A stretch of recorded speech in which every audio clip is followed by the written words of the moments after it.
दोनों भाइयों ने अपनी लाठी उठाई और जंगल की पगडंडी पर चल पड़े। जंगल बहुत घना था। पुराने बरगद और साल के पेड़ों की टहनियां आपस में इस तरह गुथी हुई थी जैसे कोई जाल बिछा हो। दोनों भाई चलते जा रहे थे और आपस में बातें कर रहे थे। देख कबीर, मुझे बस एक ही डर सता रहा है। हमारे गांव में मछली चुराने वाले बहुत घूमते हैं। कहीं ऐसा ना हो कि कोई चोर रात के अंधेरे में हमारी सारी मेहनत पर पानी फेर दे। बात तो आपकी सच है भैया। अगर किसी ने मछली चुरा ली तो हमारी पूरी महीने की मेहनत बेकार जाएगी। वैसे भी लोग कहते हैं कि जंगल के पास वाले तालाबों पर चोरों की नजर रहती है। वही तो, इसीलिए आज देखना जरूरी है। अगर कोई चोर आता होगा तो उसे आज हम रंगे हाथों पकड़ लेंगे। पर भैया, चोर दिन में भी तो आ सकता है ना। जरूरी तो नहीं कि वो रात का ही इंतजार करे। आ तो सकता है, पर रात के सन्नाटे में चोरी करना आसान होता है। पर तू चिंता मत कर, आज हम सब देख लेंगे। बातें करते करते वे कुछ देर और चलने के बाद तालाब के किनारे पहुंचे। तालाब के किनारे उन्होंने जो देखा उसे देखकर उनके पैरों तले जमीन खिसक गई। तालाब के किनारे मछलियां इधर उधर बिखरी पड़ी थी, पर वे मछलियां जाल से नहीं निकाली गई थी, बल्कि उन्हें किसी ने बेरहमी से नोचा था। ये क्या है? कबीर देख, हमारी मछलियां। भैया, ये तो मरी हुई है और ये देखो, इनके शरीर पर काटने के निशान हैं, जैसे किसी ने इन्हें कच्चा ही चबा लिया हो। अरे, ये क्या हो गया? हम 1 महीने बाद आए और यहाँ का नजारा ही बदल गया। हाँ भैया, ये किसी चोर का काम नहीं लग रहा। ये देखो, ये मछलियाँ तो अधखाई हैं। भला कच्चा मछली कौन खाता है? भैया, मुझे डर लग रहा है, यहाँ कोई इंसान नहीं है। चुप कर कबीर। अब हम क्या कर सकते हैं? दिन में हम काम पर जाते हैं और रात में यहाँ ये सब हो रहा है। अगर हम रोज यहाँ देखने नहीं आए तो ये जो भी है सब खत्म कर देगा।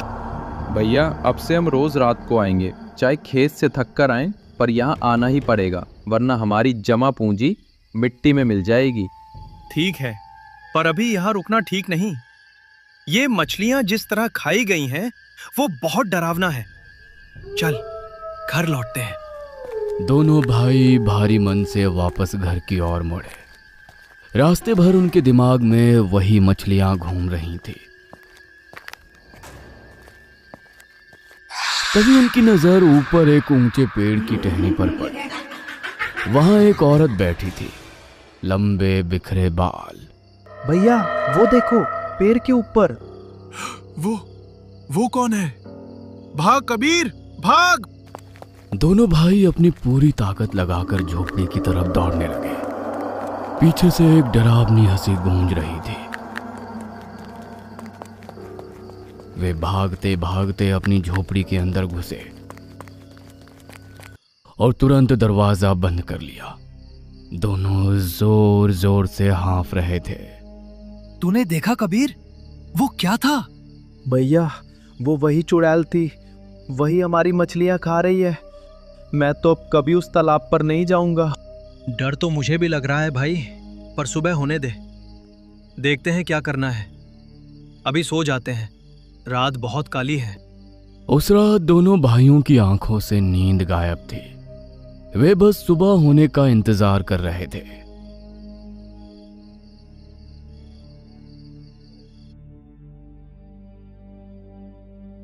कबीर, सुबह हो गई। रात भर तो एक पल के लिए भी पलक नहीं झपकी। भैया, वो क्या था? वो पेड़ पर बैठी हुई चीज, वो इंसान तो बिल्कुल नहीं थी। उसकी आंखें जैसे अंधेरे में 2 अंगारे जल रहे हों। डर मत, दिन में वो कुछ नहीं कर पाएगी। पर देख, शाम को हमें फिर से तालाब जाना ही होगा। आज हम हार मान गए तो हमारी सारी मेहनत बेकार जाएगी। चल, खेत की तरफ चल।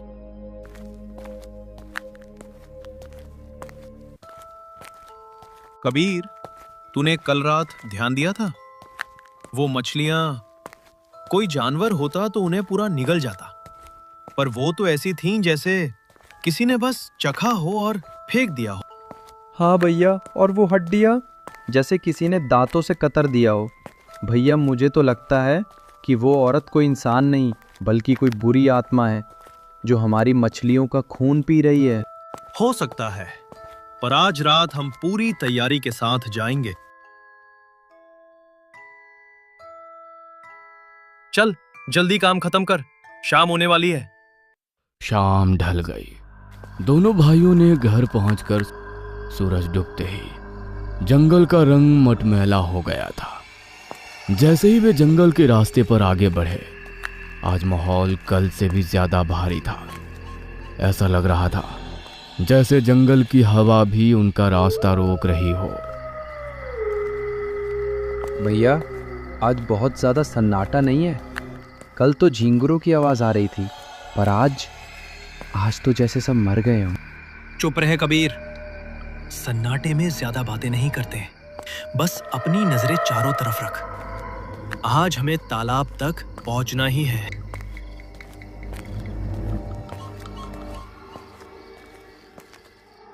जैसे जैसे वे तालाब के करीब पहुंचे, सड़न की एक तीखी बदबू उनके नथुनों से टकराई, जैसे कोई मांस बहुत दिनों से धूप में सड़ रहा हो। उनके होश उड़ गए। वहां एक औरत तालाब की ओर पीठ करके बैठी थी। उसके सामने मरी हुई मछलियों का ढेर था। वो अपने दोनों हाथों से मछलियों को पकड़कर नोच रही थी। भैया वही है, देखो वो कच्चा मछली खा रही है। उसकी पीठ देखो कितनी अजीब और टेढ़ी है। अरे कौन हो तुम? हमारे तालाब का सत्यानाश क्यों कर रही हो? सुनाई नहीं देता क्या? औरत ने कोई जवाब नहीं दिया। वो बस उसी तरह मछलियां खाती रही। भैया मत छेड़ो उसे, चलो यहाँ से। मुझे उसकी आवाज सुनकर उबकाई आ रही है। तुझे कह रहे हैं, बाजार से खरीद कर नहीं खा सकती क्या? अचानक वो औरत रुकी। उसके खाने की आवाज बंद हो गई। पूरा जंगल जैसे सांस रोककर खड़ा हो गया। वो धीरे धीरे पीछे मुड़ी। उसकी आंखें चमक रही थी। वो बहुत डरावनी लग रही थी। वो औरत नहीं बल्कि एक डरावनी चुड़ैल थी। उसने एक जोरदार और तेज आवाज में चीख मारी। उसकी चीख से पूरा जंगल गूंज उठा। वो अब उनकी तरफ बढ़ने लगे। दोनों भाई जान बचाकर भागे, पर घबराहट में उन्हें दिशा का अंदाजा नहीं रहा। वे झाड़ियों की तरफ दौड़ने लगे, जहां सीधा तालाब का गहरा पानी था। धपा! दोनों भाई सीधे तालाब के ठंडे और काले पानी में जा गिरे। चुड़ैल तालाब के किनारे खड़ी होकर एक पागलों की तरह हंसने लगी। कहाँ भागोगे? ये मेरी इलाका है।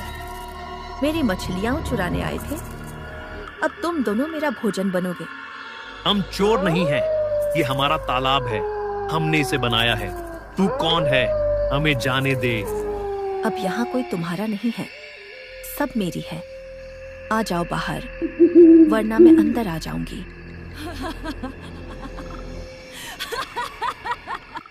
राजीव को समझ आ गया कि अगर वे उसी किनारे वापस गए जहां से गिरे थे, तो वो उन्हें कच्चा चबा जाएगी। दोनों भाइयों ने अपनी पूरी ताकत लगाई और तालाब के दूसरे किनारे की तरफ तैरने लगे।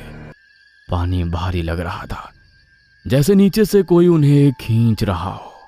हर पल उन्हें डर लग रहा था कि चुड़ैल पानी के अंदर से उनके पैर पकड़ लेगी। जैसे तैसे वे दूसरे किनारे के पास पहुंचे। उनके सामने बिल्कुल उनके रास्ते के बीचों बीच वही चुड़ैल खड़ी थी। वो इतनी जल्दी उस पार कैसे पहुंच गई, ये सोचकर ही उनके रूह कांप गई। भैया ये तो यहीं खड़ी है, ये यहाँ कैसे आई? तुम मुझसे भाग नहीं सकते। जहां तुम्हारी परछाई जाएगी वहां मैं पहुंचूंगी। मुझे भूख लगी है। भाग कबीर, रुकना मत, घर की तरफ भाग। अब जंगल में एक खौफनाक दौड़ शुरू हो गई। दोनों भाई झाड़ियों को चीरते हुए भाग रहे थे। कहाँ भाग रहे हो? मछली नहीं चाहिए क्या?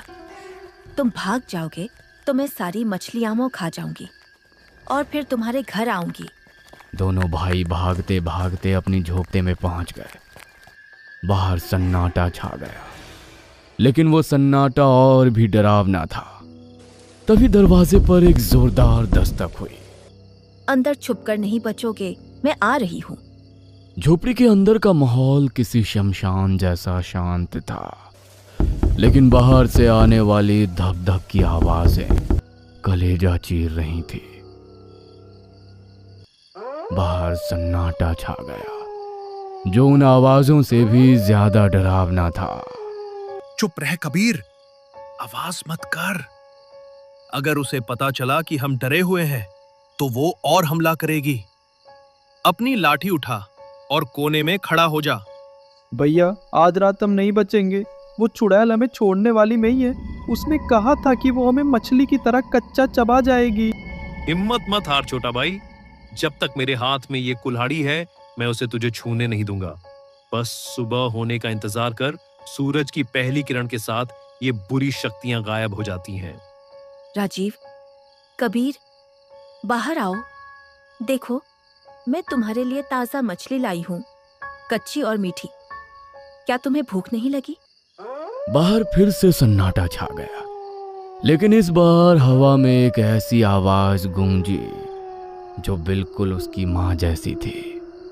बेटा, राजीव, कबीर, दरवाजा खोलो। देखो, मैं आ गई हूँ।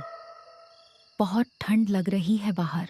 भैया, ये तो माँ की आवाज है। क्या माँ वापस आ गई? रुको, पागल मत बन कबीर। माँ को मरे हुए 3 साल हो गए हैं। ये वो चुड़ैल है, वो हमारी भावनाओं के साथ खेल रही है। ये उसका छलावा है। पर भैया, आवाज तो बिल्कुल वैसी ही है। वो रो रही है। चालाक बड़ा भाई, पर तुम अपने छोटे भाई को कब तक बचाओगे? एक न एक दिन तो उसे बाहर निकलना ही होगा। पूरी रात इसी मानसिक और शारीरिक जद्दोजहद में बीती। चुड़ैल कभी हंसती। राजीव और कबीर एक पल के लिए भी नहीं सोए।